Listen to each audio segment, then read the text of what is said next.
এ দুনিয়াতে দেখবেন যার বাবা নেই মা নেই, এ দুনিয়ায় তার আর কেউ নেই। মেয়েরা দেখবেন বিয়ের পরে বারে বারে একটু বাপের বাড়ি যাওয়ার ইচ্ছা জাগে, থেকে থেকেই একবার বাপের বাড়ি ঘুরে আসে।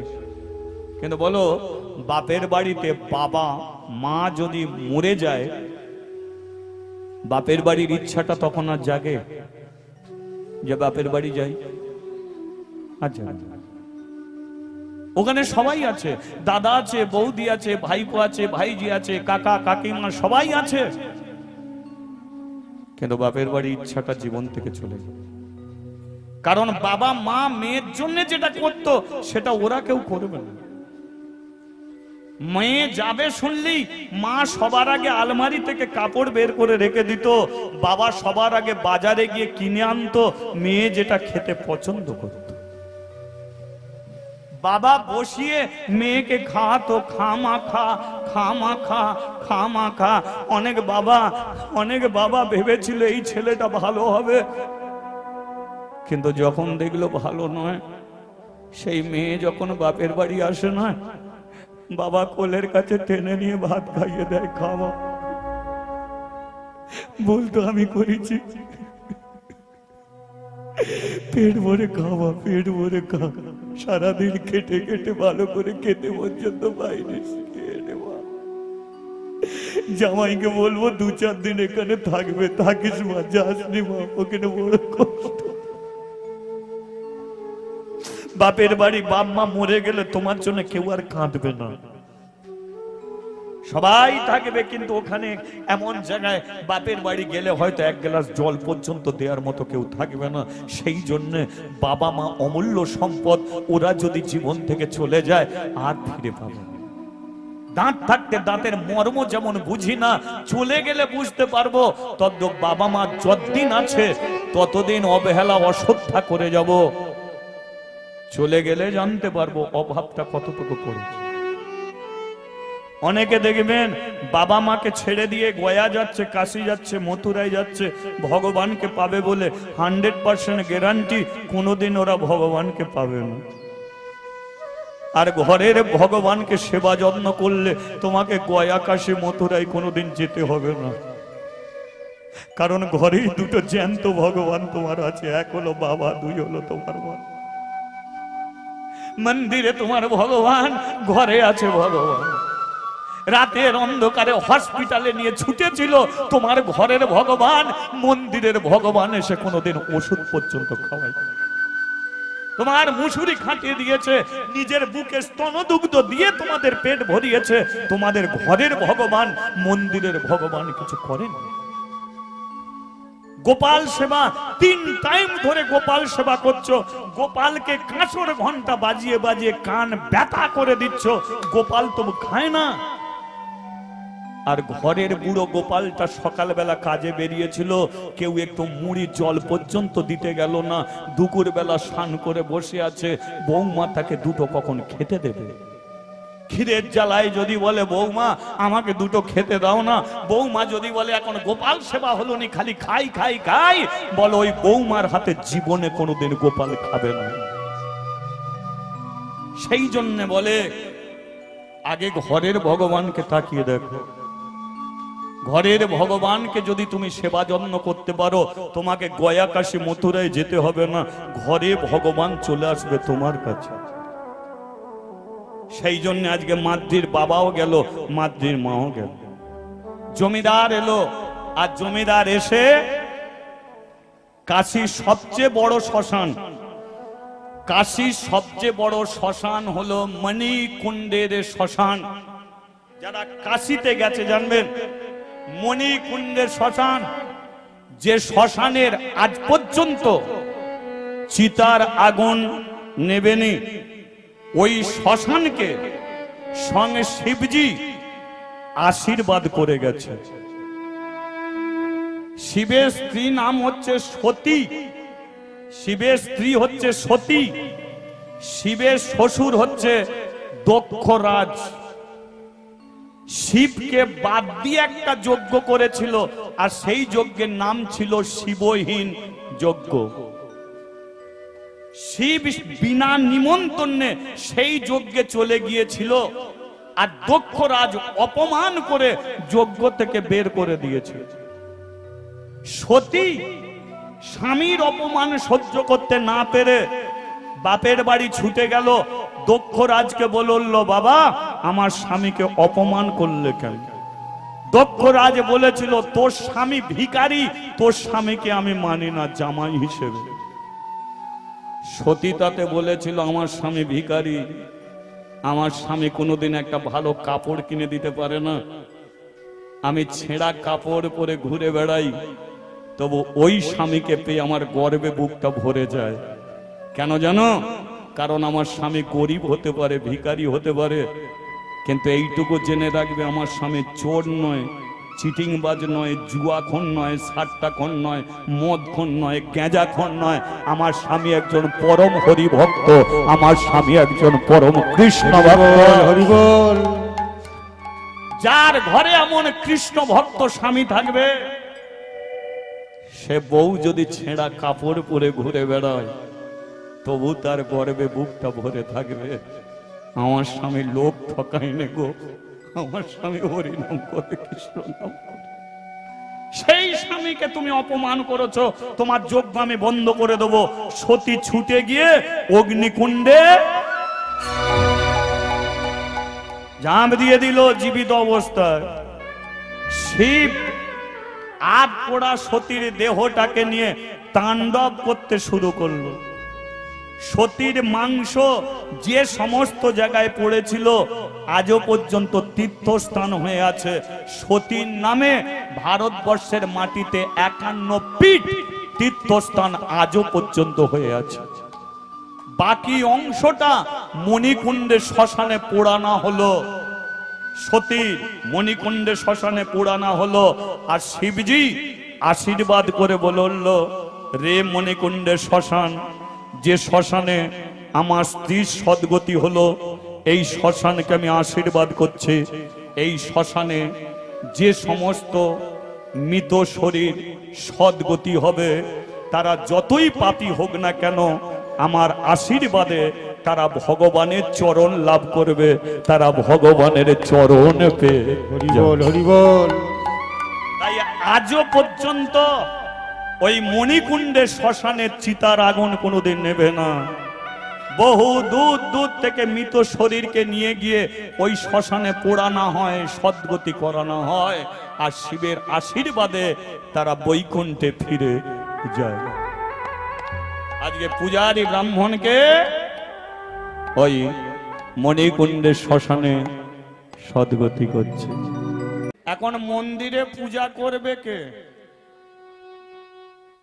মানে মাদ্রির বাবা ছিল, চলে গেল, তাহলে মন্দিরে একটা পুরোহিত পূজারী ব্রাহ্মণের দরকার। ব্রাহ্মণটা এসে বলল, জমিদার বাবু বলুন এই মন্দিরে কোন ব্রাহ্মণকে নিযুক্ত করবেন, আমরা সব ব্রাহ্মণের দল। কিন্তু জমিদার বলল, শুনুন বর্ণের শ্রেষ্ঠ ব্রাহ্মণ, আপনাদের শ্রদ্ধা করি, ভক্তি করি, আপনাদের চরণে শুধু বিনীত নিবেদন যে এইটুকু বলতে পারি, এই মন্দিরে আজ থেকে কোনোদিন আর ব্রাহ্মণকে দিয়ে পূজা হবে না। আজ থেকে মন্দিরে ব্রাহ্মণকে দিয়ে শিবের পূজা হবে না, বলে না। তাহলে মন্দিরে পূজা করবে কে? আজ থেকে মন্দিরে শিবের পূজা করবে পূজারী ব্রাহ্মণের 5 বছরের মেয়ে মাদ্রি। আচ্ছা, মাদ্রি যদি পূজায় বসে আপনাদের অসুবিধা আছে কি? অসুবিধা নাই তো? বলি একবার মাদ্রি দেবী কি। কিন্তু মেনে নিতে পারল না ব্রাহ্মণ সমাজ। প্রতিদ্বন্দ্বী শুরু হয়ে গেল জমিদারের সঙ্গে। ব্রাহ্মণরা বলল, আপনার টাকা আছে, আপনি মন্দির করতে পারেন, কিন্তু মন্দিরকে নিয়ে ছেলে খেলা করার অধিকার জমিদার আপনার নেই। জমিদার বলল, আমি ছেলে খেলা করছি না। করছেন। আজ পর্যন্ত মন্দিরে কোনোদিন মেয়ে ছেলের নামে পূজা হয় না। মন্দিরে কেন মেয়ে ছেলের দ্বারাই পূজা হবে? জমিদার বলল, মন্দিরে মেয়ে ছেলে কি প্রয়োজন পড়ে না? আপনারা মন্দিরে তোলেন না, তাই বলুন তো, দেবী সরস্বতীর জামা কাপড় খুলে নিয়ে স্নান করাচ্ছেন, আপনারা বলুন এই একটা মেয়ে ছেলের জামা কাপড় খুলে নিয়ে স্নান করাতে গেলে সেখানে পুরুষ ব্রাহ্মণের প্রয়োজন পড়ে না কোনো একটা মেয়ে ব্রাহ্মণীর প্রয়োজন পড়ে? তাহলে কারা তোলে না মন্দিরে? আপনারা তোলেন না। হসপিটাল নার্সিং হোমে যেমন ছেলে নার্স আছে তেমন মেয়ে নার্স আছে। কেন রেখেছে? কারণ মেয়েরা হসপিটাল নার্সিং হোমে যাবে, এমন কিছু প্রয়োজনীয় কাজ সেটা পুরুষের দ্বারাই হবে না, সেগুলো মেয়েদেরই প্রয়োজন পড়বে। আপনারা মন্দিরে তোলেন না, তাই মেয়েরা মন্দিরে ওঠে না। এরা বলল, জমিদার বাবু এই মেয়েটার প্রতি বিশ্বাস কেন এত? এর বাবা মরে গেছে বলে না, তাহলে যার মা তুলসী তলায় মরে, যার বাবা শিবের চরণে মরে, তাদের ছেলে হোক বা মেয়ে হোক, জেনে রাখবেন তারা কোনোদিন চোর হয় না, চিটিংবাজ হয় না, জুয়াখোর হয় না, সাট্টাখোর হয় না। তারাই একমাত্র পরম হরি ভক্ত হয়, তারাই একমাত্র পরম কৃষ্ণ ভক্ত। হরি বল। এর বাবার রক্তে কৃষ্ণ ভক্তি, মায়ের রক্তে কৃষ্ণ ভক্তি। আর বাবা মার যদি সন্তান মাতৃ হয় তাহলে এর মধ্যে লুকিয়ে আছে কৃষ্ণ ভক্তি। নেই কোনো মন্ত্র, নেই কোনো যাগ যজ্ঞ পূজা অর্চনা, কিন্তু ভক্তিটা আছে। এই 5 বছরের মেয়ে মাতৃ প্রমাণ করে দেবে একদিন, ভক্তি যার ভগবান তার, ভক্তি নেই যার ভগবান নেই তার।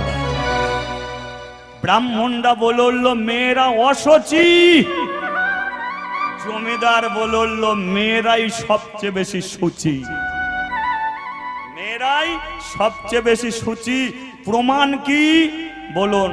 সত্য যুগে নারায়ণের স্ত্রীকে লক্ষ্মী, নারায়ণের স্ত্রী লক্ষ্মী, তাহলে নারায়ণের স্ত্রী যদি লক্ষ্মী হয় তাহলে বলো নারায়ণ লক্ষ্মী বলে না লক্ষ্মী নারায়ণ বলে? সত্য যুগ থেকে তো ভগবান মেয়েদের আগে বসিয়ে রেখেছে, মেয়ে আগে চেয়ারে বসেছে, ভগবান পরে চেয়ারে বসেছে। তেতা যুগে রাম সীতা বলা হয় না, বলা হয় সীতা রাম। দাপর যুগে কৃষ্ণ রাধা বলে কি? তাহলে দাপর যুগেও কে বসে আছে? মেয়ে বসে আছে। লক্ষ্মী প্রশ্ন করেছিল যে তুমি ভগবান, তুমি ভগবান, তুমি তো আগে বসবে, আমরা তো পরে বসবো। ভগবান তাতে বলেছিল লক্ষ্মী তুমি একজন নারী জাতি, এইটুকু শুধু জেনে রাখবে, আমি ভারতবর্ষের মাটিতে যতবার পা রেখেছি ততবারই তোমাদের মতো মেয়ের প্রয়োজন পড়েছে। কেন জানো? কারণ তোমরা যদি আমাদের পেটে না ধরতে কোনোদিন ভারতবর্ষের মাটিতে আমি পা রাখার সুযোগ পেতাম না। তোমাদের মতো নারী জাতি আমাদের পেটে ধরেছে। বুদ্ধ, গৌর, কৃষ্ণ, যিশু, যত মহাপুরুষ কেউ বাবার পেটে জন্মগ্রহণ করেনি, তোমাদের মতো নারী জাতি মায়ের পেটে জন্মগ্রহণ করেছে। তাই তোমরা আগে থাকবে, আমরা থাকবো পরে। শুধু তাই নয়, পূজারী ব্রাহ্মণের দল এক তো মেয়েদের আগিয়ে রেখেছে। মন্দিরে আপনারা প্রত্যেক দিন ওঠেন, বলুন তো মন্দিরে যা কিছু আছে বেশিরভাগ সব মেয়েদের নামই আছে। বলো মন্দিরে সন্ধ্যা দেয়া হয় তো সন্ধ্যা কাদের নাম হয়? মেয়েদের। তো মন্দিরে আরতি দেয়া হয় তো আরতি কাদের নাম হয়? মন্দিরে পূজা করা হয় তো পূজা কাদের নাম হয়? মন্দিরে অঞ্জলি দেয়া হয় তো অঞ্জলি কাদের নাম হয়? মন্দিরে পুষ্পাঞ্জলি দেয়া হয়, পুষ্পা কাদের নাম হয়? মন্দিরে বন্দনা করা হয়, বন্দনা কাদের নাম হয়? মন্দিরে সাধনা করা হয়, সাধনা কাদের নাম হয়? তাহলে সব তো মেয়েদের নামে। ছেলেদের নামে ঘন্টা ছাড়া কিচ্ছু নেই। কি আছে ছেলেদের নামে? মন্দিরের বাইরে ঝোলা না থাকে ঘন্টা, ঢং ঢং করে নেড়ে দিয়ে মন্দিরে উঠে যায়। আর বলছে মন্দিরে মেয়ে ছেলে উঠবে না। ভারতবর্ষের মাটিতে মাটিতে যত নদী আছে, গঙ্গা, যমুনা, সরস্বতী, নর্মদা, কাবেরী, গোদাবরী, কৃষ্ণা, কালিন্দী, সব মেয়েদের নামে। আর বলছে মেয়েরা মন্দিরে উঠবে না, তা কখনো হয়? এই যে দাপর যুগে কৃষ্ণ, একটু শুনে নিন, দাপর যুগে কৃষ্ণ মেয়েদের জন্য কি করেছিল? দাপর যুগে পুরুষরা থাকতো ঘরে, আর মেয়েরা যেত হাটে বাজারে। দধি দইয়ের হাঁড়ি নিয়ে কারা যেত? ব্রজগোপীরা যেত মথুরার হাটে বেচা কেনা করতে, আর পুরুষরা ঘরে থাকতো। কৃষ্ণ চিন্তা করলো নারী জাতির একটা সম্মান আছে, তারা রাস্তা ঘাটে গিয়ে বেচা কেনা করবে, আর পুরুষ মানুষগুলো ঘরে বসে থাকবে। কৃষ্ণ বাচ্চা ছেলে চিন্তা করলো মেয়েদের ঘরে ঢুকিয়ে দিয়ে পুরুষদের টেনে বার করবে। তাই মেয়েরা যেই দধি দুগ্ধ ঘোল নিয়ে বের হতো, কৃষ্ণ একটা দল বেঁধে ফেললো, সিদাম সুদাম দাম বসুদাম যত্র পড়ত। যেই মেয়েরা লাইন দিয়ে আসতো, কৃষ্ণ বলতো এবার ঢিলি মার, ঢিলি মেরে সব ভেঙে দিত। কৃষ্ণ চাল কি রাজনৈতিক কৃষ্ণ, এ কৃষ্ণ ऐसा চিজ, কৃষ্ণ জীবনে যা করেছে সেটা আমরা কোনোদিনের তুলনা করতে পারবো না। কিন্তু সমাজের বুকে সবচেয়ে কৃষ্ণকে নিয়ে অনেক কীর্তনীয়রা ছোট চোখে দেখে। কীর্তনীয়রা ছোট চোখে দেখে। দেখবেন জীবনে কোথাও যদি রাসলীলা যদি শুনতে চান, তো দেখবেন রাসলীলায় একটা সিন আছে, প্রত্যেক কীর্তনীরা ছেলে মেয়েরা সেটা করবেই, নালে রাসলীলার ঠিক আকর্ষণ আসে না। সেটা কি বলুন তো? মেয়েরা উলঙ্গ হয়ে যমুনার জলে নেমেছে স্নান করতে, আর মেয়েদের কাপড়গুলো যমুনার তীরে রয়েছে, আর কৃষ্ণ কাপড়গুলো তুলে নিয়ে কদমের ডালে রেখে দিয়েছে। মেয়েরা উলঙ্গ হয়ে কাত্যায়নীর ব্রত করছে, জলের নিচে উলঙ্গ, কাপড়গুলো কদমের ডালে তুলে রেখেছে কৃষ্ণ। এরা স্নান করে কাপড় খুঁজে পাচ্ছে না, তখন মেয়েরা বলছে ও কৃষ্ণ আমাদের কাপড় দাও। কৃষ্ণ বলছে কার কুন্টে তো কাপড় জানি না, তোমরা উঠে এসো, উঠে এসে যে যার কাপড়ে নিয়ে যাও। আচ্ছা বলুন তো ভগবানের এটা কোন ডিজাইনের পরীক্ষা? কৃষ্ণ জানে না যে মেয়েগুলো উলঙ্গ অবস্থায় জলে আছে?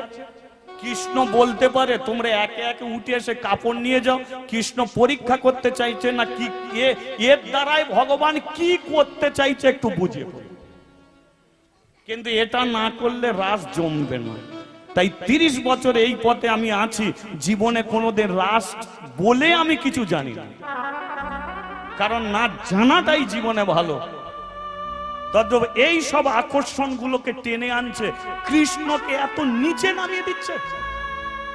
কৃষ্ণ কোনোদিন কদম ডালে কাপড় তুলে রেখে দেবে আর বলবে যে এসো নিয়ে যাও কাপড়গুলো? কৃষ্ণ কি পরীক্ষা করতে চাইছে? নয়, এটা বাস্তব জগতে সাজানো হয়েছে সব, যাতে রাসটাকে আরো আনন্দ করে জমানো যায়। এখন রাস মানে তো শুধু নৃত্য, পেছনে যদি ঠাকুর থাকে নেচে নেচে লাথি মেরে ঠাকুর ভেঙে ফেলবে,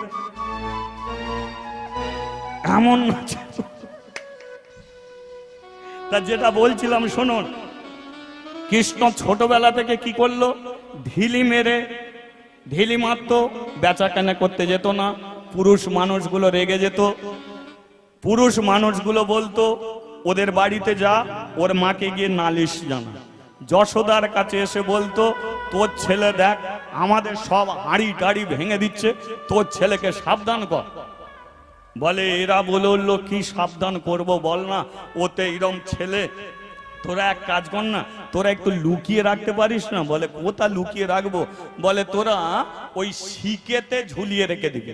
তৎকালীন একটা শিকে থাকতো না, কি কিছু ওই সবজি টবজি কি ওই সবগুলো তোলা থাকতো, ওইখানে তোরা লুকিয়ে রাখবি। বলে ওইখানে লুকিয়ে রাখছি, কিন্তু তাতেও ঝামেলা। বলে ওখানে হাত পায় কি করে? বলে ওর সিঁড়ি আছে তো। ও সব ছেলেগুলোকে ডেকে নিয়ে যাবে, সিঁড়ি আছে, প্রথমে সিদাম, তারপরে দাম, তারপরে বসুদাম, তারপরে বটু, তারপরে বধুমঙ্গল, সবার উপর তোর বেটা। ও নিজে খাচ্ছে, সবাইকে খাওয়াচ্ছে, ব্যাস শেষ।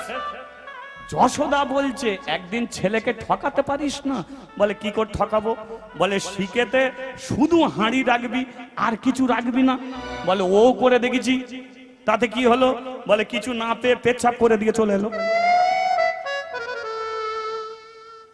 বুঝেছেন? কৃষ্ণ কেন এগুলো করেছিল?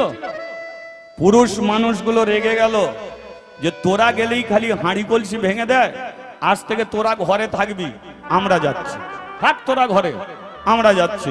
ব্যাস, পুরুষ মানুষগুলো বেরিয়ে এলো হাটে বাজারে। কৃষ্ণ যদি হাঁড়ি কলসি না ভাঙতো, আজও পর্যন্ত মেয়েদের হাটে বাজারে গিয়ে বেচা কেনা করতে হতো, আর পুরুষরা ঘরের কোণে বন্দী হয়ে খন্দি নাড়ত।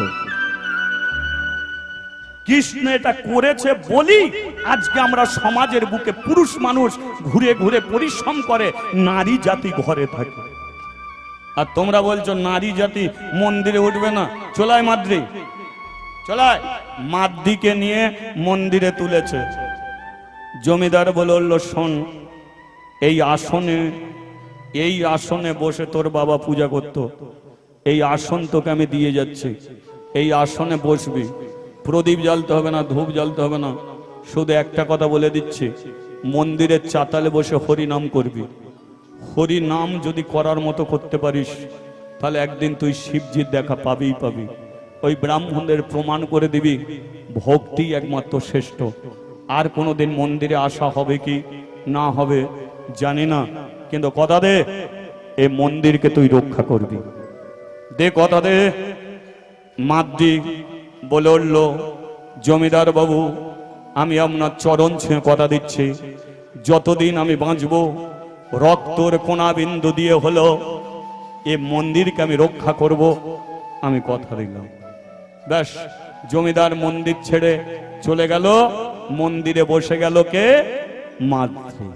ব্রাহ্মণরা ওই ইশারায় রয়ে গেল, দেখব ও মেয়েটা কেমন করে মন্দির রক্ষা করে। তাহলে মাদ্রি কি করে? আর প্রদীপ জ্বালে না, ধূপ জ্বালে না, খেতে দেয় না। এবারে মন্দিরের চাতালে বসে শুধু হাতে তালি দিয়ে কৃষ্ণ কৃষ্ণ বলে মুখে গো, কৃষ্ণ কৃষ্ণ বলে মুখে, কৃষ্ণ কৃষ্ণ বলে মুখে গো, কৃষ্ণ কৃষ্ণ বলে মুখে, ও কৃষ্ণ কৃষ্ণ বলে মুখে গো, কৃষ্ণ কৃষ্ণ বলে মুখে,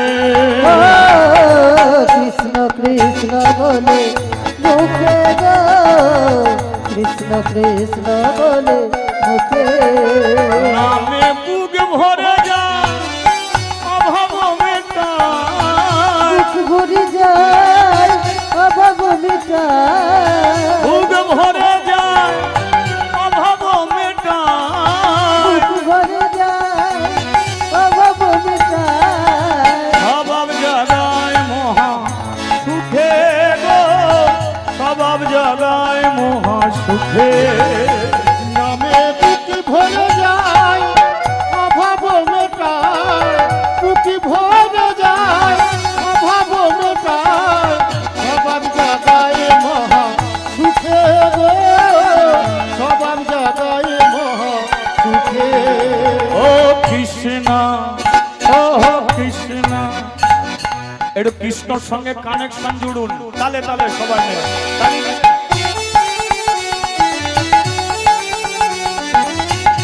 হরি বল, হরি বল। একটু উলুধ্বনি।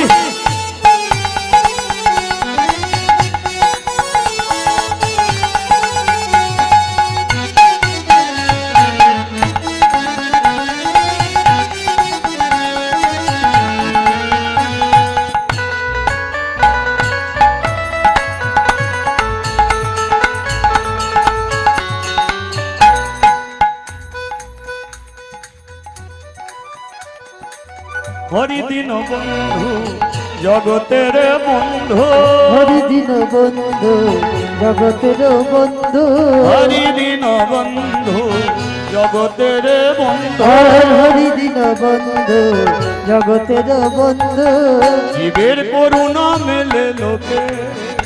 আর হরি দিন বন্ধু জগতের বন্ধু, হরি দিন বন্ধু জগতের বন্ধু, জীবের করুণা মেলে লোকে।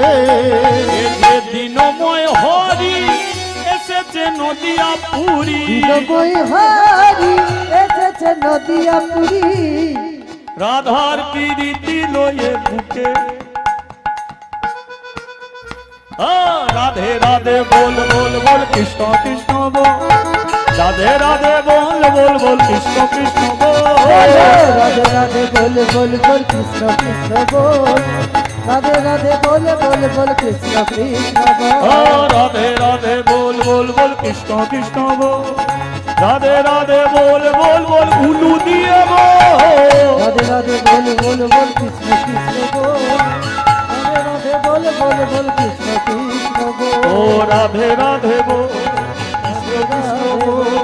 কৃষ্ণ কৃষ্ণ বল, কৃষ্ণ বল, রাধে রাধে কৃষ্ণ বল।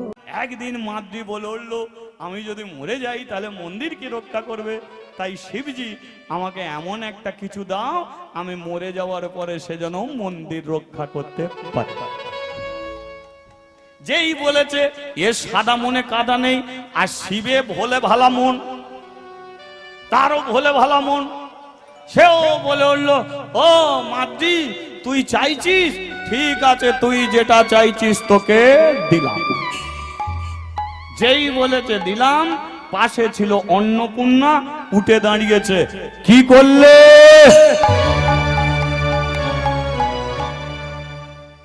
শিব বলে উঠলো আমি আবার কি করলাম? কি করলাম মানে? মেয়েটা কি চাইলো আর কি দিলে? বলে ও তো মনে মনে একটা ছেলে চাইলো, ওকে ছেলে দিলাম। বলে চাইলো, বলে তুমি দিয়ে দিলে? বলে ভুলটা কি হলো? বলে তুমিও ভোলে ভালা, আর ওর সাদা মনে কাদা নেই, ওরও জ্ঞান গম্য নেই, তোমার জ্ঞান গম্য নেই। বলে আমার আবার কি হলো?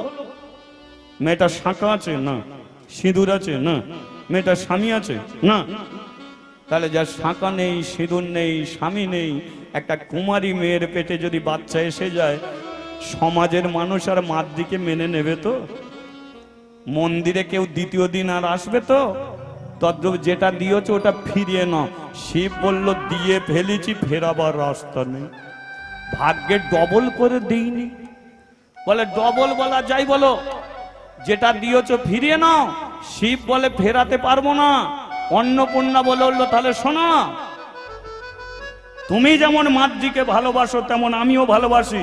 ও চাইতে ভুল করেছে, তুমি দিতে ভুল করেছো।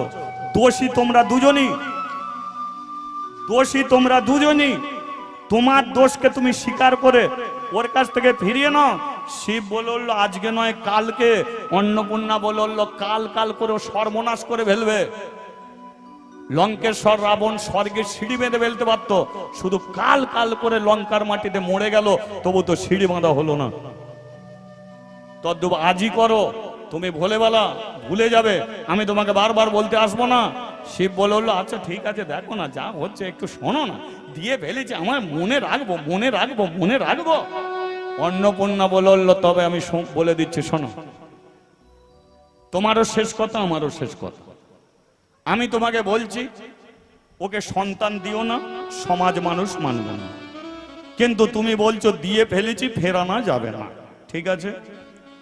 শুধু এইটুকু বলে দিচ্ছি, তোমারই কারণে মাদ্রিকে যদি মন্দির ছাড়তে হয়, মাদ্রিকে যদি কাশি ছাড়তে হয়, তাহলে মাদ্রি যেদিন মন্দির ছেড়ে যাবে সেই দিনকে আমিও তোমাকে ছেড়ে চলে যাব। আমি কাশীর অন্নপূর্ণা, কাশীর মানুষের কাছে আমি প্রতিজ্ঞাবদ্ধ, কারণ আমি কাশীর মানুষকে অন্ন দিয়ে যাচ্ছি। ভারতবর্ষের মাটিতে দু জায়গায় একাদশী চলে না, এক হলো জগন্নাথ মন্দির, এক হলো কাশী। একাদশীর দিনকে জগন্নাথের কাছে গেলেও তোমাকে ভাত খেতে হবে, আর কাশী ধামে একাদশীর দিনকেও তোমাকে অন্ন পেতে হবে, কারণ অন্নপূর্ণা প্রতিজ্ঞাবদ্ধ কাশীর মানুষকে কোনোদিন অভুক্ত রাখবে না। তাহলে আমি যদি কাশী ছেড়ে চলে যাই, কাশির মানুষ শুকিয়ে শুকিয়ে মরবে, তোমাকেও হয়তো ভিক্ষে করে খেতে হবে। শিব বলল পরে দেখা যাবে, আয় ভোলে ভালা মন, পরে পরে পরে পরে। এই করতে করতে মাদ্রির আজকে 7 মাসে গর্ভে সন্তান। 7 মাস মন্দিরের চাতালে পর্যন্ত আর কোনো মেয়ে ওঠে না, উঠবে? 10 কানা গ্রামের মানুষের কানাকানি শুরু হয়ে গেছে, আর মন্দিরে ওঠে না। মাদ্রি একাই মন্দিরের চাতালে বসে হরিনাম করে যায়।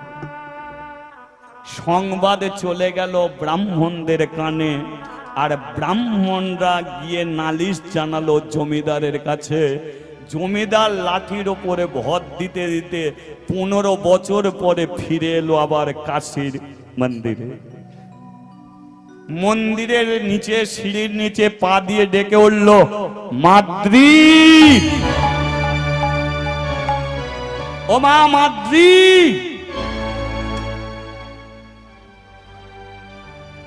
মাদ্রি বুঝে নিল এতগুলো বৎসর পরে জমিদার এসেছে।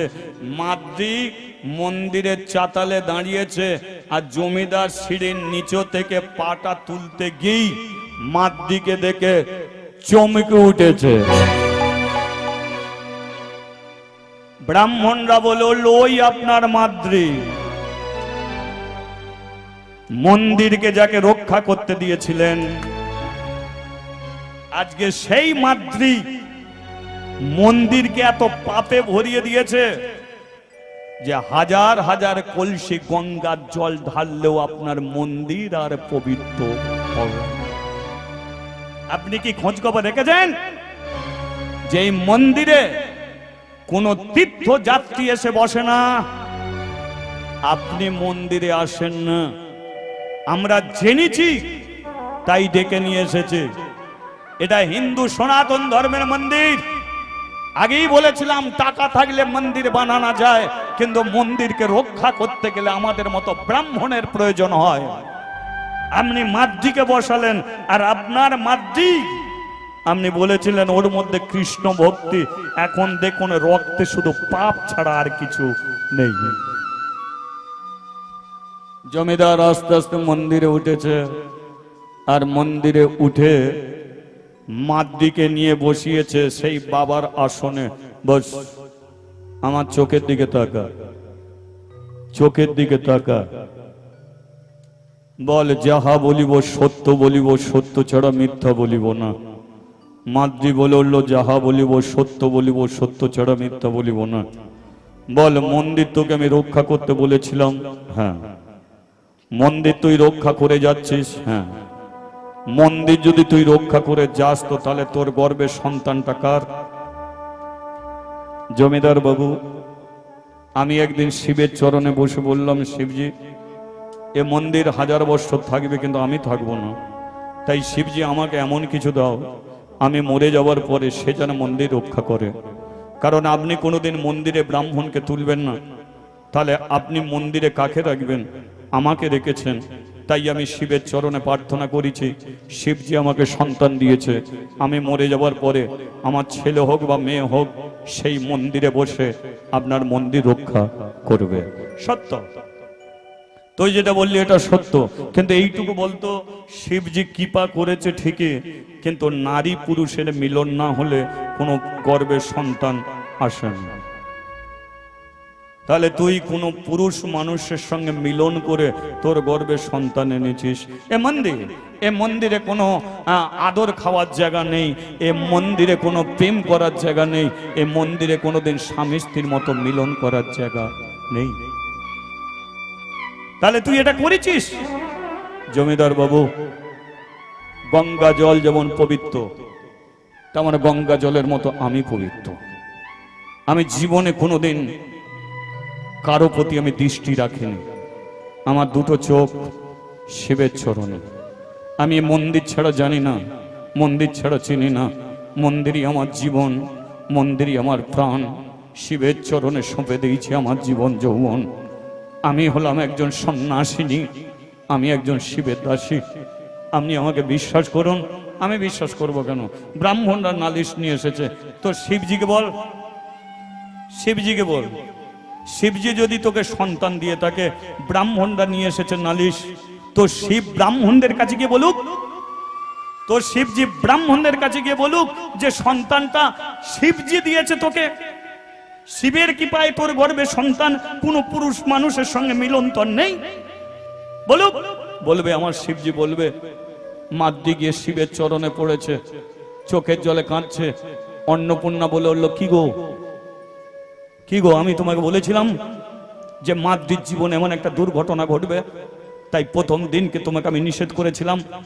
আজকে সমাজের মানুষ মাদ্রিকে মানছে না, আজকে জমিদার মানছে না, আজকে এই মন্দিরের চাতালে কোনো মেয়েরা এসে হরিনাম করে না। কার জন্য? একমাত্র তোমার জন্য। তুমি পারতে, তুমি পারতে, তোমার জন্য আজকে আজকে মাদ্রি কলঙ্কিত হয়ে যাচ্ছে, মাদ্রি একজন নষ্টা মেয়ে হয়ে যাচ্ছে, জমিদার ওকে মেনে নিতে পারছে না।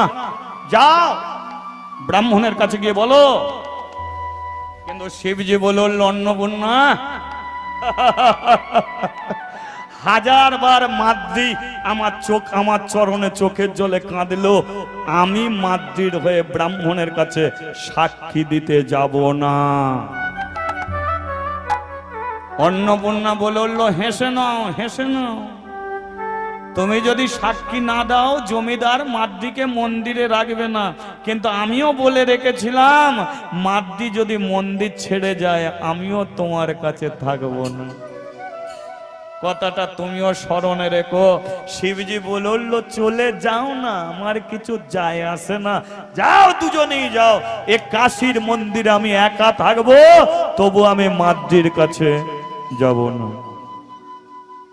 দেখুন, নির্দোষ মেয়েটা আজকে দোষী সাব্যস্ত হয়ে গেছে, যে শুধু মন্দিরকে রক্ষা করার জন্য সরল মনে শিবের কাছ থেকে চেয়েছিল, কিন্তু আজকে সরল মনে আঘাত দিয়েছে সবচেয়ে বেশি শিবজি।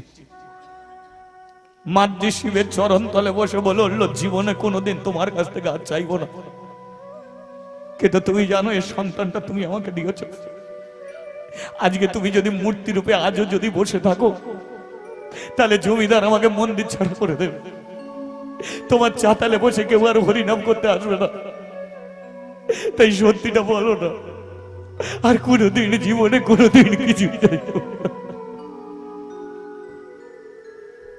জমিদার বলল, দেখলি পাপ করবি তুই, দোষ দিবি শিবের নামে।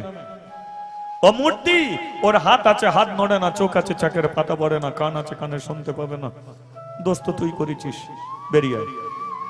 দে, মন্দিরের দরজা বন্ধ করে দে। মন্দিরের দরজা বন্ধ করে দিয়েছে মাদ্রি। এখন বিকেল 3টে, সূর্য ডুবতে অনেক বাকি। তুই যা পাপ করলি, যা অন্যায় করলি, এই অপরাধের জন্য কাশী ছেড়ে, মন্দির ছেড়ে সূর্য ডোবার আগে সারা জীবনের মতো তুই চলে যাবি। কারণ কোনদিন কাশীর মানুষের কাছে মুখ দেখাতে যাবি না। পারিস তো গঙ্গার জলে ডুবে মরিস, কারণ মা ভালো হলে তার ছেলে ভালো হয়, মা খারাপ হলে তার ছেলে খারাপ হয়, তবে তুই খারাপ, তোর পেটের ছেলেটা হবে খারাপ। যা। মাদ্রি নিজের হাতে শিবের মন্দিরের দরজা বন্ধ করেছে। জমিদারের চরণ ধরে বলল, জমিদার বাবু, আজও আমি বলে যাচ্ছি আমি একটা নষ্টা মেয়ে নয়, আমি কুলোটা নয়, কলঙ্কিনী নয়, অসতী নয়, আমি একজন সতী নারী মাদ্রি। নিজের হাতে আমি মন্দিরের দরজা বন্ধ করে দিলাম। আমি জানি আপনি বেঁচে থাকবেন কি না থাকবেন আমি জানি না, কিন্তু আজও আমি এই মন্দিরের দরজার সম্মুখে দাঁড়িয়ে আমি প্রতিজ্ঞা করছি, আমি একদিন সতী নারী প্রমাণ করবই করব। অপেক্ষায় থাকো জমিদার বাবু, আমি সতী নারী প্রমাণ করে আমি একদিন এই কাশীর মন্দিরের দরজা খুলবো, আমিও প্রতিজ্ঞা করলাম। হরিবল।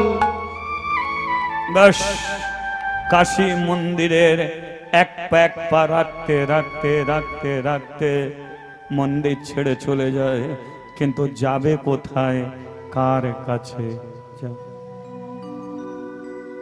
হে গিরিধারী,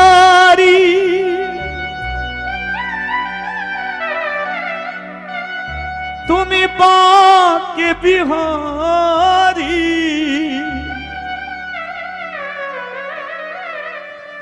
ভক্তের ডাকে সাড়া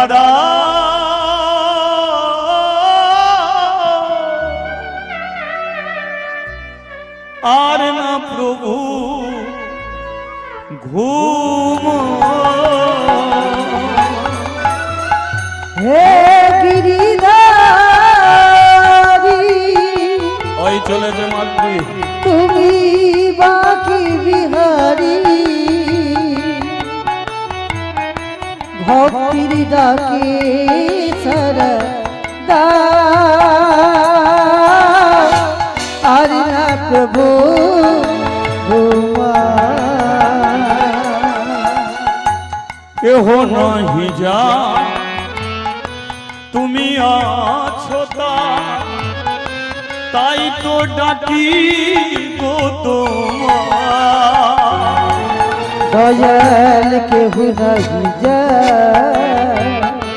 তুমি আছো তাই তো ডাকি গো তোমার আমায় কোলে তুলে না ও দয়াল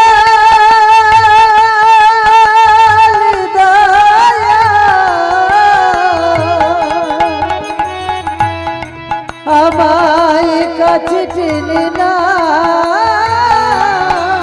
দয়াল তুমি ছাড়া কে আছে আমার? একবারে সে দেখা দাও হে গিরিধারী তুমি বাকে বিহারী ভক্তির ডাকে সারদা আর না প্রভু ঘুমা দেখা দাও দেখা দাও দেখা দা দেখা দাও দেখা দা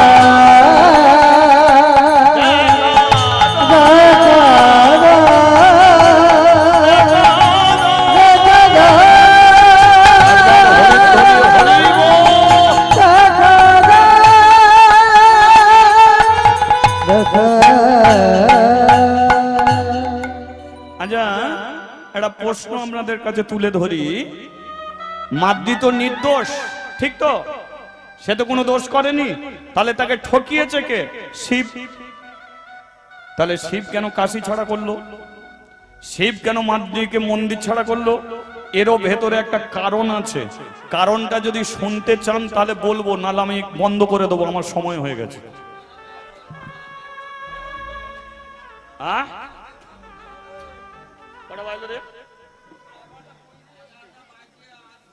হ্যাঁ আবার অনেক বাতাসা ছড়ানো হবে তাহলে কারণটা একটু বলে দিই নাকি প্রমাণটা বুঝে নিন লক্ষ্য করুন 10খানা গ্রাম পার হয়ে গেছে মাদ্রি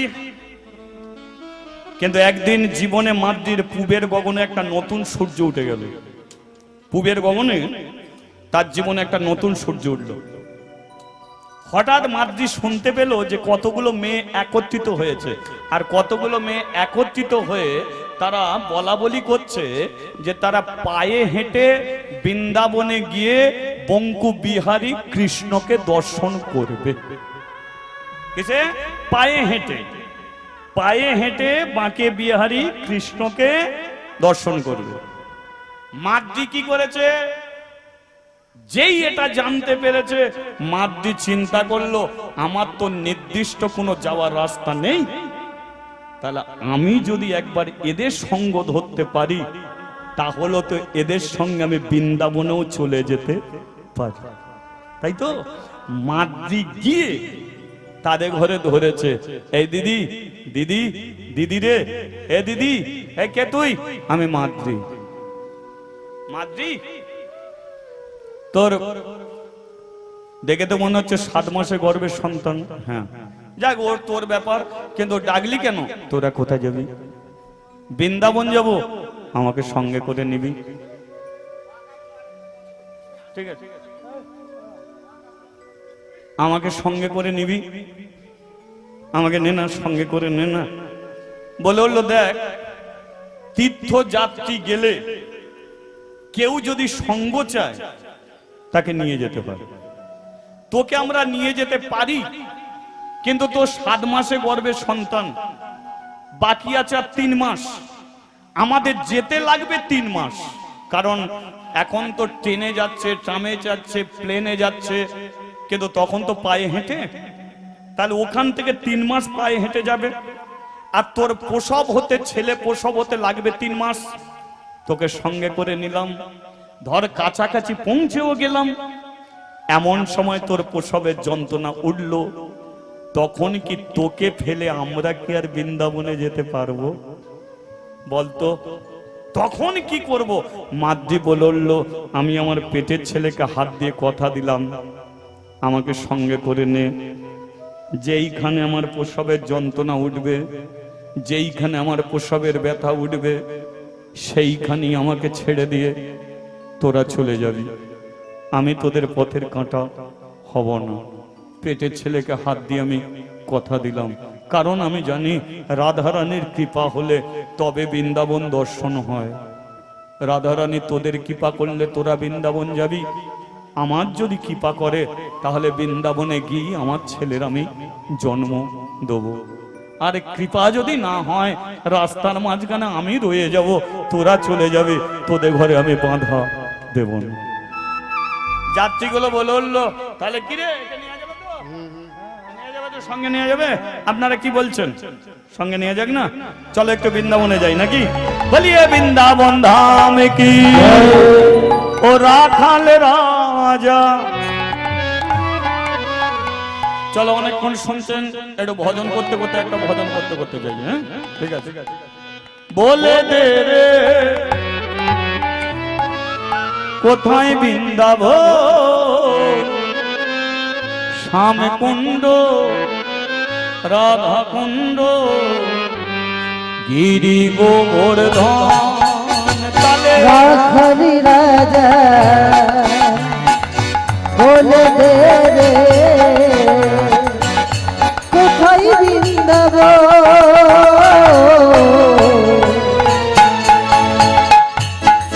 কুণ্ড, রাধা কুণ্ড, গিরি গোবর্ধন। একটু তালি দিতে দিতে চলো, হ্যাঁ, তালে তালে সবাই মিলে যাও।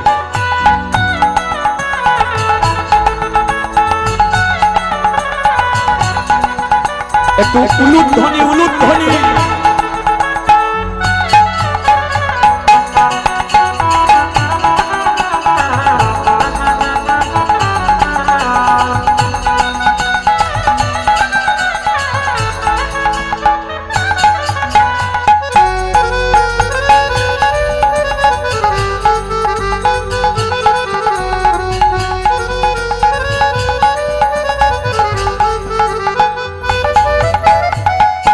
ভাগ্যবতী শ্রী যমুনা উজানে বয়ে যা, ঘটে শেষে রাখালাম বাঁশরি মজা। ও ভগবতী যমুনা উজানে বয়ে যায়, ঘটে শেষে রাখালাম বাঁশরি বাজায়। বাঁশরি বাজায় রে কহনায়, বাঁশরি বাজায়, বাঁশরি বাজায় রে কালা, বাঁশরি বাজায়। ভাগ্যবতী শ্রী যমুনায় উজানে বয়ে যায়, ও বাঁশরি বাজায় রে কালা, বাঁশরি বাজায়। ভাগ্যবতী শ্রী যমুনা উজানে বয়ে যায়, রাখাল রাজা ভাই বলে দে রে কোথায় বৃন্দাবন, শ্যাম কুণ্ডরা। উলুধ্বনি কুণ্ড, রাধা কুণ্ড, গিরি গোবর্ধন। ও শ্যাম কুণ্ড, রাধা কুণ্ড, গিরি গোবর্ধন। শ্যাম কুণ্ড, রাধা কুণ্ড, গিরি গোবর ধাম। এই যে, নাচিতে নাচিতে তারা মথুরাতে এলো, নাচিতে নাচিতে তারা মথুরাতে এলো, নাচিতে নাচিতে তারা মথুরাতে এলো, নাচিতে নাচিতে তারা মথুরাতে এলো। নাচিতে অত নেচো না আসতে, আপনারা ঘাড় ঘোরাচ্ছেন কেন? মাদ্রি মাদ্রি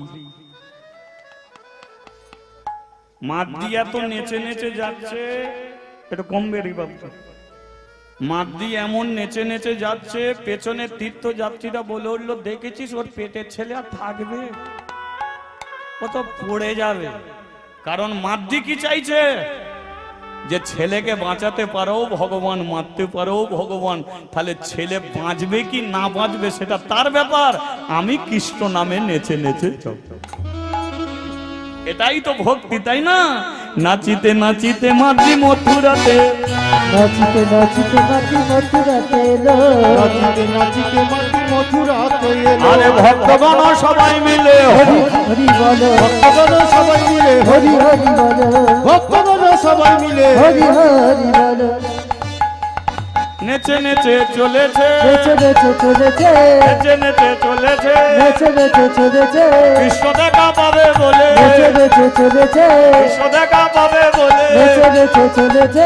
কেহ নাচে কেহ গায় কেহ বলে হরি, কেহ নাচে কেহ গায় কেহ বলে হরি, কেহ নাচে কেহ গায় কেহ বলে হরি, হরি কেহ নাচে কেহ গায় কেহ বলে হরি, ওলে কেহ কেহ আনন্দতে যায় গৌরাঙ্গরি, কেহ কেহ আনন্দতে জয় গৌরী, আনন্দ ধরে না, আনন্দ ধরে না, আনন্দ ধরে না, আনন্দ ধরে না, কৃষ্ণ দেখা পাবে বলে, আনন্দ ধরে না, বৃন্দাবনে যাবে বলে, আনন্দ ধরে না, বৃন্দাবনে যাবে বলে, আনন্দ ধরে না।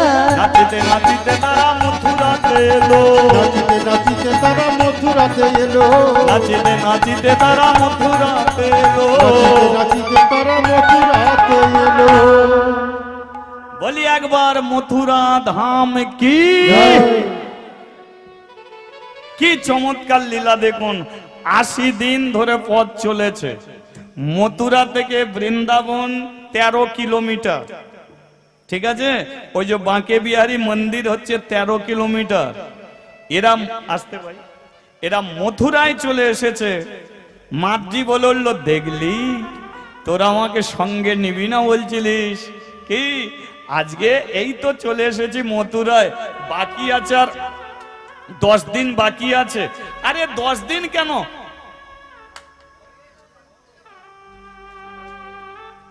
10 দিন কেন, আমরা 5 দিনেও পৌঁছে যেতে পারি।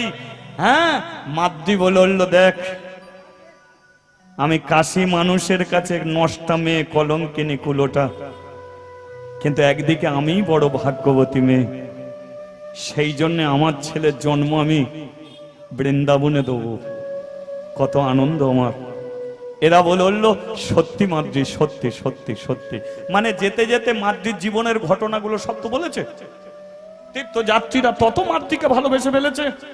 বলল, মাদ্রি আজকে থাক, আজ আর গিয়ে কাইনি, সন্ধ্যা হয়ে গেছে, কাল সকালবেলা আবার যাব, ঠিক আছে নে একটু বিশ্রাম করি।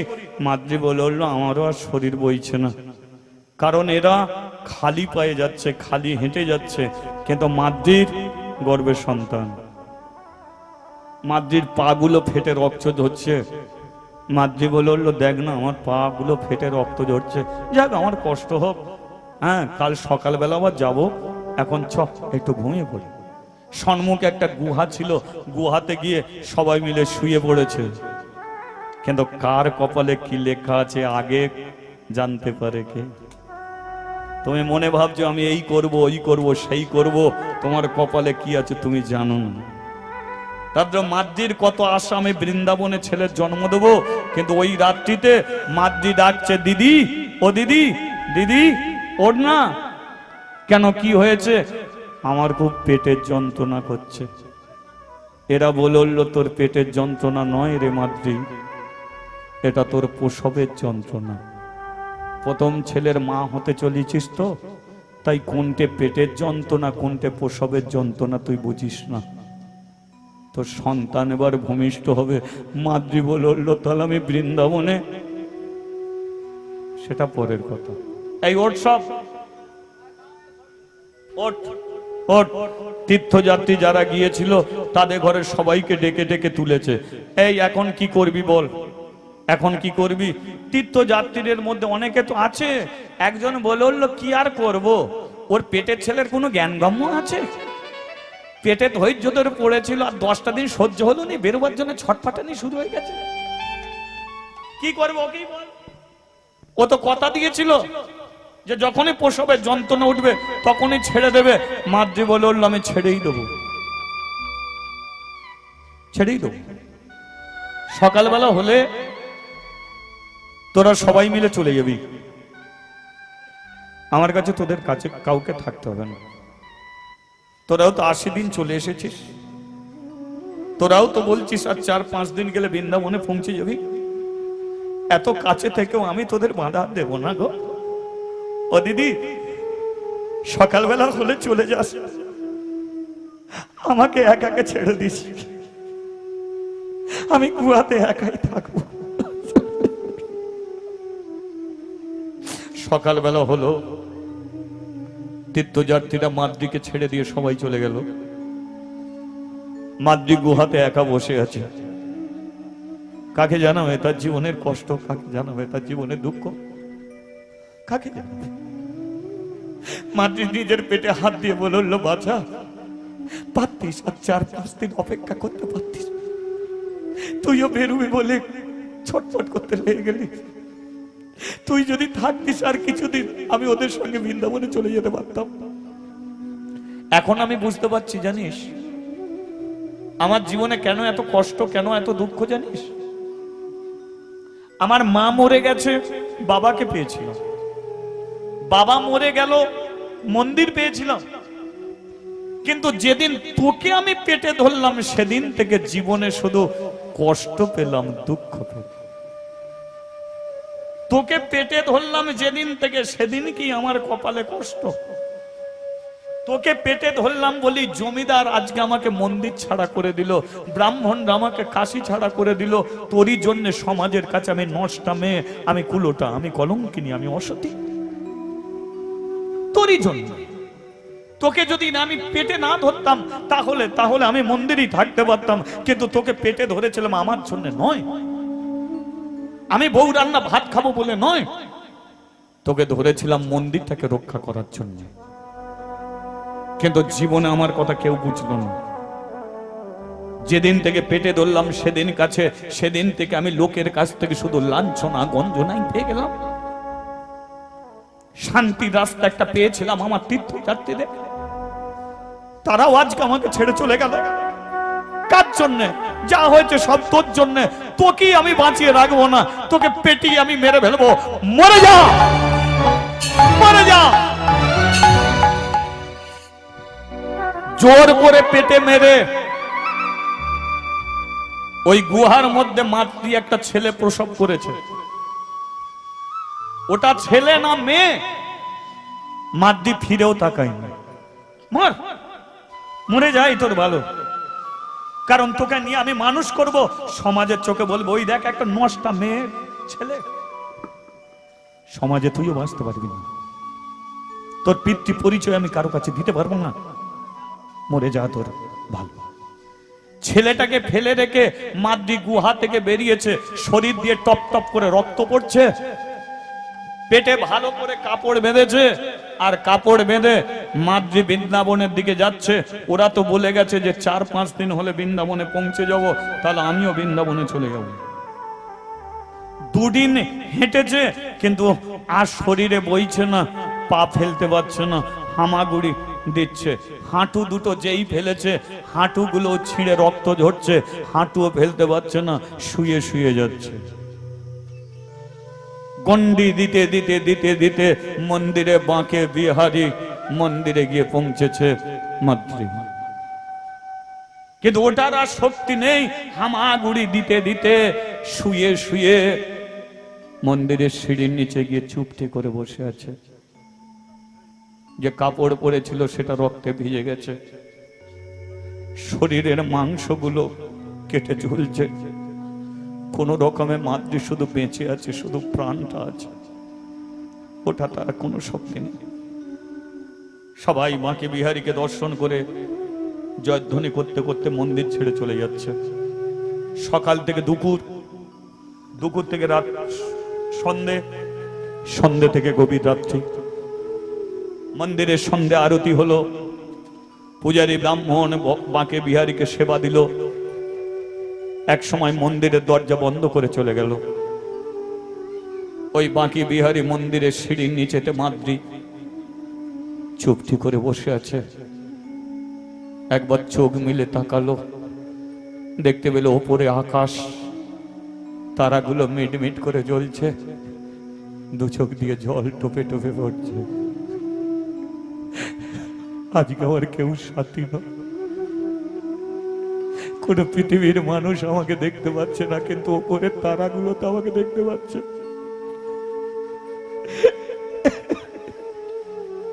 মাদ্রি তাদের সঙ্গে কথা বলছে, বল না আমার কেন এত কষ্ট, কেন এত দুঃখ, বল না রে। হঠাৎ একটা বাচ্চা ছেলে এসেছে মাদ্রির কাছে, বাচ্চা ছেলে এসেছে, আর বাচ্চা ছেলেটা এসে বলছে, কিরে মা, বাঁকে বিহারীকে দেখেছিস? মাদ্রি বলল, দেখতে তো চাই, কিন্তু দেখাবে কে? কেন তুই দেখতে পাচ্ছিস না? আমি যার উঠে দাঁড়াতে পারছি না। আমি বুঝি কিছুক্ষণ পরে মরে যাব। মরে যাবি কি রে মা? তোর তো অনেক কাজ বাকি আছে, কি করব? এমন কলঙ্কিত জীবন নিয়ে বেঁচে থাকাচ্ছে, মরে যাও ভালো। আচ্ছা ঠিক আছে, মরবি ঠিক আছে, কিন্তু বাঁকে বিহারীকে দেখবি? এত কষ্ট করে বৃন্দাবনে এলাম, ইচ্ছা বড় মরার সময় তাকে একটু আমি দেখে যাব, কিন্তু আমাকে দেখাবে কে? আমি দেখাবো? তুই বাচ্চা আমাকে দেখাবি? এখন তো মন্দিরের দরজা বন্ধ, আমি দরজা খুলে দেবো, কিন্তু মন্দিরে উঠবো কি করে? আমি মন্দিরে তুলবো। ওঠ। ছেলেটা কি করেছে, মাদ্রির হাত ধরে টেনে তুলেছে। মাদ্রি অতি কষ্টে উঠেছে। ছেলেটা বলল, তুই আমার মা, আমি তোর ছেলে। মাদ্রি বলল, তুই আমার ছেলে? আরে আমি যে পেটের ছেলেকে মেরে দিয়ে চলে এসেছি।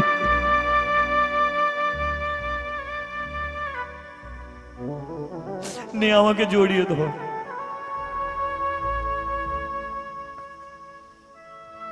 মা বাচ্চা ছেলেটার উপরে ভর দিয়ে মন্দিরে উঠেছে। ছেলেটা বলল, মন্দিরের চাতালে বস, কেউ নেই, আমি গিয়ে দরজা খুলে দিচ্ছি, বাঁকে বিহারীকে দেখবি। মাদ্রি চাতালে বসেছে, ছেলেটা গিয়ে দরজা খুলেছে। আর যেই দরজা খুলেছে, মাদ্রি দেখলো যে ছেলেটা তাকে মন্দিরে তুলেছে, সেই ছেলেটাই মন্দিরে বাঁকে বিহারী ভগবান হয়ে দাঁড়িয়ে।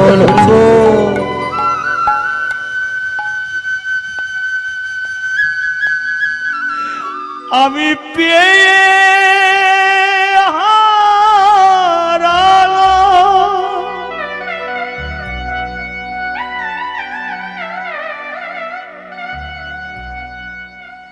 এই তো আমার কাছে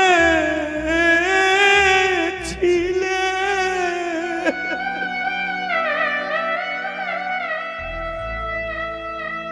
আমি হতভাগিনী দুঃখিনী, না ধরলাম তোমার দুটি চরণ। আর কি আমার কাছে তুমি আসবে? আর কি তোমার চরণ পাবো? ওগো আমার ভগবান। সঙ্গে বাঁকে বিহারী মন্দির থেকে আস্তে আস্তে এসেছে। যাকে মূর্তি বলে পুজো করে, মূর্তি নয়, রক্ত মাংসের ছেলে হয়ে বাঁকে বিহারী এসেছে মাদ্রির কাছে। বলল, মা, সকাল থেকে তুই সিঁড়ির নিচে বসে আছিস, সবাই আমার দিকে দেখছিল, কিন্তু আমি তাকিয়েছিলাম তোর দিকে। সবাই আমার নামে জয়ধ্বনি করছিল, কিন্তু আমি বড় কষ্ট পাচ্ছিলাম তোর দিকে তাকিয়ে। সময় পাইনি, ওরা সবাই ছিল তো, কি করে মন্দির ছেড়ে যাই বলতো? তাই সবাই যখন চলে গেল, আমি ফাঁকে আমি তোকে তুলে নিয়ে এলাম মন্দিরে। দেখছিস তো, আমি বাঁকে বিহারী, আমি কৃষ্ণ ভগবান। যা, কাশী ফিরে যা। মাদ্রি বলল, ঠাকুর, কাশী সমাজের মানুষের কাছে আমি কলঙ্কিনী, কিন্তু আমি তোকে বলছি, যা, কাশী ফিরে যা। আমার কথা শোন, শোন আমার কথা শোন, যা, কাশী যা। তাই যাব কাশী। বেশ কিছুদিন মাদ্রি মন্দিরে কাটালো। বৃন্দাবনের ধুলি 84 কোষ বৃন্দাবন ঘুরলো। ঘোরার পরে আজকে মাদ্রি পুনরায় চলেছে আবার কাশীতে। বাঁকে বিহারী দর্শন দিল মাদ্রিকে। আজ মাদ্রি চলেছে আবার কাশীতে, কিন্তু যে গুহার কাছে সে ছেলের জন্ম দিয়েছিল, সেই জায়গায় দাঁড়িয়ে মনে পড়ে গেল, এই গুহাতে আমার ছেলের আমি জন্ম দিয়েছিলাম। ছেলেটার দিকে আমি ফিরেও তাকাইনি। ছেলেটা তো মরে গেছে, কিন্তু কঙ্কাল শরীরটা বুঝি রয়ে গেছে। আমি একবার দেখবো কত বড় হয়েছিল। মাদ্রি গুহায় গেছে, গিয়ে দেখলো একটা ঠাকুমা, একটা বুড়ি ঠাকুমা ছেলে কোলে নিয়ে বসে আছে। মাদ্রি বলল, ঠাকুমা, এটা তোর ছেলে? ঠাকুমা বলে, আমি এত বুড়ি হয়ে গেছি, আমার আবার ছেলে হয়? বলে, কার ছেলে? বলে, আমি কি করে জন্ম কার ছেলে? তুই পেলি কি করে? বলে, আমি তো এটা দিয়ে যাচ্ছিলাম, দেখি গুহার ভেতরে একটা ছেলে কাঁদছিল, আমি ছুটে গেলাম, দেখলাম কেউ নেই, ছেলে কাঁদছে, ছেলে কোলে নিয়ে বসে আছে, ছেলের মা যদি আসে ছেলে ফিরিয়ে দেবো। মাদ্রি বলল, এই গুহাতে আমি একটা ছেলের জন্ম দিয়েছিলাম, তাকে ফেলে রেখে চলে গেলাম। ঠাকুমা বলে, তাহলে তোরই ছেলে? মাদ্রি বলে, তাহলে ছেলে দে। বলে, তাহলে ছেলে নে। এবার যেই ঠাকুমা ছেলে দিতে গেছে, ঠাকুমার হাত বেরিয়ে পড়েছে। মাদ্রি বলল, ঠাকুমা, তুই বললি বুড়ি, বললি তুই বিধবা, তোর ছেলে বুলে হতে পারে না, কিন্তু এখন ছেলে দিচ্ছিস, এখন মন বলছে তুই তো বুড়ি নয়। তুই যদি বিধবা হবি, তোর হাতে শাখা কেন? তোর হাতে শাখা কেন? তোর হাতে শাখা কেন? তোর হাতে শাখা কেন? তুই যদি বিধবা হবি, তোর হাতে শাখা কেন? তুই যদি বিধবা হবি, তোর হাতে শাখা কেন? তোর মাথায় সিঁদুর কেন? তোর মাথায় সিঁদুর কেন? তোর মাথায় সিঁদুর কেন? তোর মাথায় সিঁদুর কেন? কে কে কে কে কে কে কে কে? পরিচয় দে না রে, কে কে কে কে? পরিচয় দে না রে, কে কে কে কে? কে কে কে কে? কে কে কে কে? ঠাকুমা, তুই সত্যি বল, তুই কে? তুই বিধবাও নয়, নয় ঠাকুমাও নয়, বল তুই কে? ঠাকুমা বলল, মাদ্রি, আমাকে চিনতে পারছিস না? কে তুই? আমি হলাম কাশী ধামের কে? মা অন্নপূর্ণা। বল হরি বল। মাদ্রি বলল, তুই কাশীর অন্নপূর্ণা? বলে, হ্যাঁ। বল, তাহলে কাশী ছেড়ে গুহায় পড়ে আছিস কেন? বল, তোর জন্য। তোর জন্য? তোর জ্ঞানগম্য নেই, বিয়ে হয়নি, ছেলে চাইলি? ও বুড়োর কোনো জ্ঞানগম্য আছে? ওকে অনেক করে বলেছিলাম, ছেলে পুলে দিও না, দিও না, দিও না, মন্দিরে কেউ রাখবে না, শুনলো না কথা। তোরও দোষ, তারও দোষ, আর মাঝখান থেকে আমি হয়ে গেলাম, গুহাতে বসে কাটালাম। আমিও তো বলেছিলাম যে, শোনো, মাদ্রি যদি মন্দির ছেড়ে চলে যায়, আমিও কাশী ছেড়ে চলে যাব। তুই মন্দির ছাড়া হলি, আমিও কাশী ছাড়া হলি। মাদ্রি বলল, মা গো, এতদিন ছিলে কোথায়? আমি তো তোরই সঙ্গে ছিলাম, আমি তোমাকে দেখতে পেলাম না কেন? দেখতে পাবে কি করে রে? আমি মহামায়া, মায়ার জগতে আমি সবাইকে দেখতে পাই, আমাকে কেউ দেখতে পায় না। চ ছেলে নে, এবার বুড়োর 12টা বাজাবো। চ দুজনে মিলে ফিরেছে কাশিতে। যেই দরজা খুলেছে শিবজি বলল জানতাম দুজনই ফিরবে। অন্নপূর্ণা বলে উঠল একে কাশি ছাড়া করলে কেন? শিবজি এবার কারণটা বলে উঠল, শোন অন্নপূর্ণা, আমি ওকে যদি কাশি ছাড়া না করতাম তাহলে বৃন্দাবনে গিয়ে কোনোদিন বাঁকে বিহারী কৃষ্ণকে দেখতে পেতাম না। জানো, মাদ্রি যেদিনকে ছেলে চাইলো আমি ছেলে দিলাম, কারণ ও যখন কৃষ্ণ নাম করত, হরি নাম করত, আমার মনে বড় ইচ্ছা হতো যে মেয়েটা হরি নামে পাগল, কৃষ্ণ নামে পাগল, কিন্তু কৃষ্ণ যে বৃন্দাবনে থাকে ও কি কোনোদিন কৃষ্ণ দেখা পাবে না? ও কি বৃন্দাবনে যেতে পারবে না? আমার বড় ইচ্ছা হলো ওকে একবার বৃন্দাবনে পাঠাবো, বাঁকে বিহারী কৃষ্ণ দর্শন করাবো। ওকে যদি সরাসরি বলতাম যা তুই বৃন্দাবনে চলে যা, ও কোনোদিন কাশি ছেড়ে যেত না, কারণ জমিদারকে কথা দিয়েছে মন্দির রক্ষা করবে, তাহলে আমার কথায় ও বৃন্দাবনে যাবে না। কিন্তু আমি চাইলাম ওকে ছলে বলে কৌশলে পাঠাবো, ছেলে চাইলো ছেলে দিলাম। সমাজের মানুষ ওকে কলঙ্কিনী সাজিয়ে দিল। জমিদার বলল যা, শিব যদি সাক্ষী দেয়। মাদ্রি আমার চরণ তরে এসে পড়ল, বলো তো অন্নপূর্ণা, আমি যদি ব্রাহ্মণের কাছে সত্যিটা বলতাম যে আমি ওকে ফল দান করেছিলাম আর সেই ফল দানের কারণে মাদ্রির গর্ভে সন্তান, এই সত্যিটা যদি ব্রাহ্মণের কাছে বলতাম তাহলে ব্রাহ্মণরা ওকে কাশি ছাড়তে দিত না, জমিদার ওকে মন্দির ছাড়তে দিত না, আর মাদ্রি যদি মন্দির কাশি না ছাড়তো তাহলে বৃন্দাবনে গিয়ে কোনোদিন বাঁকে বিহারী কৃষ্ণরও দেখা পেত। হরিবল হরিবল। এ জগতে কিছু পেতে গেলে কিছু হারাতে হয়, কষ্ট তো করতেই হবে, তাই না? বলতো কার ভাগ্যে জোটে সঙ্গে বাঁকে বিহারী ভগবান ওকে নিজের হাতে তুলে চরণ পাইয়ে দিয়েছে। মাতৃ বড় ভাগ্যবতী মেয়ে। অন্নপূর্ণা বলল তাহলে আমি যে চলে যাচ্ছিলাম তুমি আমাকে ধরে রাখলে না কেন? শিব বলল তোমাকেও ধরে রাখতে পারতাম, কিন্তু 7 মাসের গর্ভে সন্তান নিয়ে যে মাতৃ কাশি ছেড়ে চলে যাচ্ছে ওকে দেখার মতো কেউ নেই। তুমি বললে যখন চলে যাব, আমি বললাম যাও অন্নপূর্ণা চলেই যাও, জানি তুমি মাতৃকে ছেড়ে কোথাও যাবে না। তাই দেখো তুমি ছিলে বলেই তো মাতৃ আজকে কাশিতে ফিরল। শুধু তাই নয়, মাতৃর পেটের ছেলেটাও তো ফিরে এলো, তাই না? রাগের মাথায় গুহাতে ছেলের জন্ম দিয়ে চলে গেল। অন্নপূর্ণা তুমি যদি না থাকতে তাহলে কি আর ছেলে নিয়ে মাতৃ ফিরতে পারত? তাহলে আমি নিজে ইচ্ছাকৃত ভাবে তোমাকেও ছেড়েছি। অন্নপূর্ণা বলল দেখেছিস মাতৃ, বুড়োটাকে ভোলে বালা বলে, কিন্তু কি বুদ্ধি, কি বুদ্ধি। দুজনকেই লাইন করে ছেড়ে দিয়ে দেখেছিস তোকেও কৃষ্ণ দেখিয়ে দিল, আর তোর পেটে ছেলে ধরার জন্য গুহাতে আমাকেও বসিয়ে রেখে। ঠিক আছে, আমার বৃন্দাবনে যাওয়া হলো নয়। শিব বলল অন্নপূর্ণা একদিন দুজনে মিলে যাব, মাতৃকে মন্দিরে রেখে দুজনে মিলে যাব। আর অন্নপূর্ণা বলল ব্রাহ্মণদের কাছে জানিয়ে দাও। সঙ্গে শিব যে ব্রাহ্মণদের কাছে জানিয়ে দিল যে মাতৃর গর্ভে যেটা সন্তান আমি ফল দান করেছিলাম তারই কৃপাতে মাতৃর গর্ভে সন্তান এসেছে। মাতৃ কোনো কুলোটা নয়, কলঙ্কিনী নয়, অসতী নয়। মাতৃ একজন সতী নারী।